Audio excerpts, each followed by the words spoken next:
ভারতীয় জনতা পার্টির উদ্যোগে মহারাজগঞ্জ বাজার ব্যবসা সমিতির সহযোগিতায় সদস্যতা অভিযান অনুষ্ঠিত হয়। মহারাজগঞ্জ বাজারে উপস্থিত ছিলেন সাংসদ তথা বিজেপি রাজ্য সভাপতি রাজীব ভট্টাচার্য সহ অন্যান্য নেতৃত্বরা। Bureau report, Tripura news. সেই কার্যক্রমে অঙ্গ হিসাবে উনি যে আমাদের পুরান এই মূল্যবান সময় থেকে যে আমাদের ভিন্ন সময় কিষাণ মোর্চার যিনি সভাপতি, ওনার উদ্যোগে এবং বাজারের ব্যবসায়ীরা আজকে উদ্যোগ গ্রহণ করেছেন যে মেম্বারশিপ গ্রহণের জন্য একটা ক্যাম্পেইনিং আমরা করি। তারই এই অনুষ্ঠানে আমরা এখানে সমবেত হয়েছি। মঞ্চে উপস্থিত রয়েছেন আমাদের কিষাণ মোর্চার রাজ্য সভাপতি, যিনি দীর্ঘদিন ধরে উনি এগ্রিকালচারের অফিসার হিসাবে কাজ করেছেন, মাননীয় প্রদীপবরণ রায়। যে আপনারা ভারতীয় জনতা পার্টির সদস্যতা অভিযানে আপনারা কেন সদস্যতা অভিযানে অংশগ্রহণ করবেন বা কেন মেম্বারশিপ হবে, সেই সম্পর্কে দুটি কথা বলেই আমার বক্তব্য বিরাম। বন্ধুগণ, আমরা জানি 2014 সালে আমাদের ভারতবর্ষের প্রধানমন্ত্রী নরেন্দ্র মোদীজি হওয়ার পর আজকে প্রায় 10 বছর অতিক্রান্ত হওয়ার পর আবারও তৃতীয়বারের মতো দেশের প্রধানমন্ত্রী হওয়ার পর প্রায় 100 দিন নরেন্দ্র মোদীজির সরকারের হয়েছে। আমরা কি পেয়েছি, তার জন্য আমরা কেন মেম্বারশিপ করি? কারণ ভারতীয় জনতা পার্টির নেতৃত্বে সরকার এবং তৎসঙ্গে ত্রিপুরা রাজ্যে 2018 থেকে ভারতীয় জনতা পার্টির সরকার, এই ডাবল ইঞ্জিনের সরকার এই রাজ্যের উন্নয়নের জন্য যে কাজগুলি করেছে তার নিরিখে দাঁড়িয়ে আমরা আমাদের মেম্বারশিপ হব, সেই সংকল্প নিয়ে আমাদের কাজ করতে হবে। কারণ 2014 সালে দেশের প্রধানমন্ত্রী নরেন্দ্র মোদীজি হওয়ার পর আমরা ত্রিপুরা রাজ্যে প্রথম যেটা আমরা পেয়েছি সেটা হলো রেল কানেক্টিভিটি। আমরা শুনেছি অনেকে চিৎকার করেন, এর আগে কমিউনিস্টের বন্ধুরা চিৎকার করতেন, বলে 40 বছর ওনারা আন্দোলন করেছেন। তো 40 বছর আন্দোলন করার ফলে কেন্দ্রে তাদের বন্ধু সরকার ছিল, কিন্তু কোনোদিনও সম্ভব হয়নি স্বাধীনতার পর এই ত্রিপুরা রাজ্যে রেলের কানেক্টিভিটি করা। মোদীজি 2014 সালে দেশের প্রধানমন্ত্রী হয়েছেন, আর 2016 সালের মধ্যে আগরতলা নয় সাবরুম পর্যন্ত রেলের কানেক্টিভিটি হয়ে গেছে, যেটা কারোর দ্বারা সম্ভব নয়। মাত্র 2 বছরের মধ্যে সেটা করে দেখিয়েছেন আমাদের দেশের প্রধানমন্ত্রী নরেন্দ্র মোদীজি। আমাদের কাছে মাত্র একটা জাতীয় সড়ক ছিল, আসাম আগরতলা জাতীয় সড়ক। আসাম আগরতলা জাতীয় সড়ক আজকে আমরা মোদীজির কল্যাণে 9টি ন্যাশনাল হাইওয়ে পেয়েছি। 6টা ন্যাশনাল হাইওয়ে অলরেডি কাজ হয়ে গেছে, বাকিগুলিরও কাজ শুরু হবে ইতিমধ্যে, যাতে আজকে যারা সবজি ব্যবসায়ী সমিতি রয়েছেন তারা আমাদের উত্তর পূর্বাঞ্চলের পার্শ্ববর্তী রাজ্য আসাম থেকে সবজি আনতে হয়। আপনারা নিশ্চয়ই উপলব্ধি করতে পারছেন 2018-র আগে যে রাস্তা আর বর্তমানে যে আসাম আগরতলার যে জাতীয় সড়কের রাস্তা, তার যে আমূল পরিবর্তন হয়েছে, তাতে আপনাদেরও লাভ হয়েছে। আপনারাও সঠিক সময়ে এই আপনাদের সবজি বাইরে থেকে আপনারা এখানে ত্রিপুরা জানতে পারেন, তার একটা সুফল আপনারা পেয়েছেন।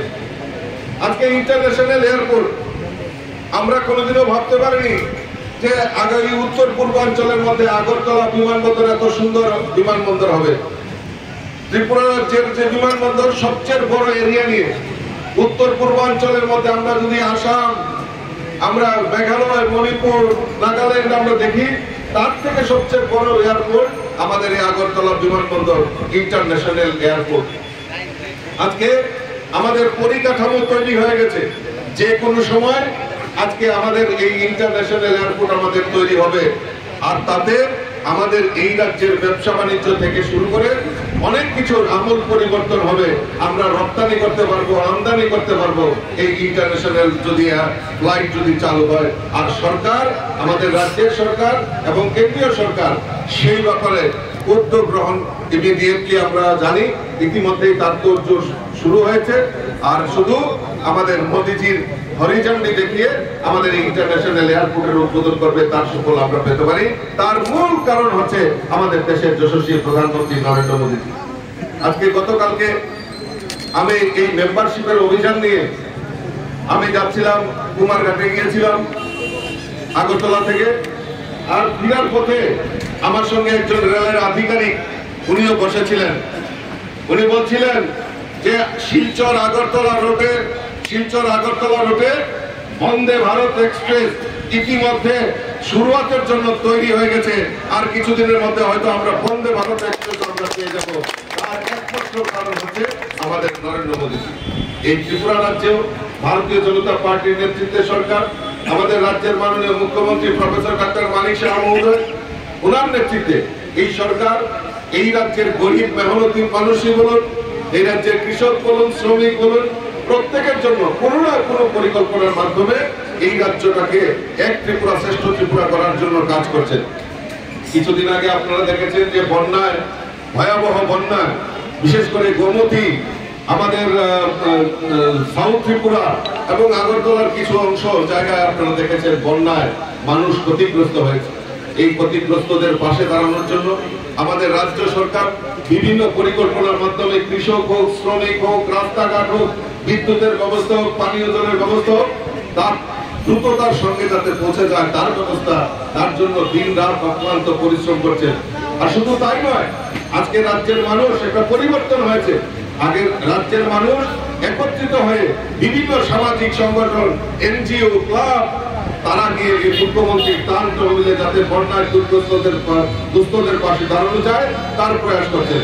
গতকালকে আমার কাছে এই মহারাজগঞ্জ বাজারের কনভেনার সবজি ব্যবসায়ী সমিতি ওনারা গিয়েছেন, আলাপ করেছেন যে আমরাও এই বন্যায় ক্ষতিগ্রস্ত মানুষের পাশে দাঁড়িয়ে মুখ্যমন্ত্রীর ত্রাণ তহবিলে দান করতে চাই। এইটা আমাদের কাছে গর্বের বিষয়, কারণ ধীরে ধীরে আমাদের সমাজ ব্যবস্থা পরিবর্তন হচ্ছে, মানুষের কাছে সঠিকভাবে সঠিক সময়ে সমস্ত সুযোগ সুবিধা পৌঁছে যাচ্ছে, তাই মানুষ একটা স্বস্তির নিঃশ্বাস হয়েছে। আর আমরা চাঁদাবাজি, এই সকালবেলা ডিওয়াইএফ এর চাঁদা, পরের দিন এসএফআই এর চাঁদা, পরের দিন গণতান্ত্রিক নারী সমিতি, পরের দিন শ্রমিক, পরের দিন ব্যবসায়ী, মানে নাজেহাল করে রাখতো। আর এখন আমরা সেটা আর দেখতে পাই না, সেই চাঁদাবাজি বন্ধ হয়েছে। ব্যবসায়ী সমিতিরা সুনির্দিষ্ট সময়ে তারা ব্যবসা বাণিজ্য করতে পারে, তার জন্য আমাদের সরকার উদ্যোগ গ্রহণ করেছে। গত কিছুদিন আগে সবজি ব্যবসায়ী সমিতি আমার কাছে গিয়েছিলেন যে বিভিন্ন জায়গায় চাঁদার অব্যবস্থা, চাঁদার জুলুমবাজি হচ্ছে। তৎক্ষণাৎ মাননীয় মুখ্যমন্ত্রীর গোচরে নেওয়ার পর তৎক্ষণাৎ পুলিশের নির্দেশককে নির্দেশ দেওয়া হয়েছে এবং মাননীয় মুখ্যমন্ত্রী নিজে বলেছেন যে চাঁদা জুলুমবাজি এই ত্রিপুরা রাজ্যে চলবে না। তার সঙ্গে যারা জড়িত তাদেরকে সুযোগ্য শাস্তি আমাদের সরকার দেবে, কারণ মানুষ তার অধিকার নিয়ে বাঁচতে চায়। মানুষ তার যে স্বাধীনতা সেটাকে যে খর্ব করবে তাকে রেহাই করা হবে না। কাজে আমার আলোচনা দীর্ঘায়িত না করে আমি আপনাদের কাছে সবিনয়ে নিবেদন করব যে আসুন আমরা আমাদের মেম্বারশিপ গ্রহণ করি। যারা যারা এখানে মোবাইল নিয়ে আসছেন, আমি বলবো আমাদের একটা মিস কল নাম্বার রয়েছে, 8800002024 নাম্বারে একটা মিস কল দিলে আপনার একটা লিংক চলে আসবে। আর সেখানে আপনি আপনার নাম, ঠিকানা সমস্ত কিছু যদি আপনি করেন, লিখে দিতে পারেন, তাহলে আপনার মেম্বারশিপ হয়ে যাবে। আর যাদের অসুবিধা হবে তাদের জন্য অফলাইনেরও ব্যবস্থা রাখা হয়েছে। আমি আমার আলোচনা দীর্ঘায়িত না করে আমি সকলকে আহ্বান করব যে আসুন আমরা সবাই মিলে আমরা ভারতীয় জনতা পার্টির সদস্যতা গ্রহণ করি এবং দেশের সমৃদ্ধশালী এবং আমাদের এই ত্রিপুরা রাজ্যকে এক ত্রিপুরা শ্রেষ্ঠ ত্রিপুরা করার লক্ষ্যে আমরা সবাই একসাথে মিলে কাজ করি। এই আহ্বানটুকু রেখে সকলকে আন্তরিক অভিনন্দন জানিয়ে আমার কথা বলা শেষ করছি। বন্দে মাতরম, ভারত মাতা কি জয়।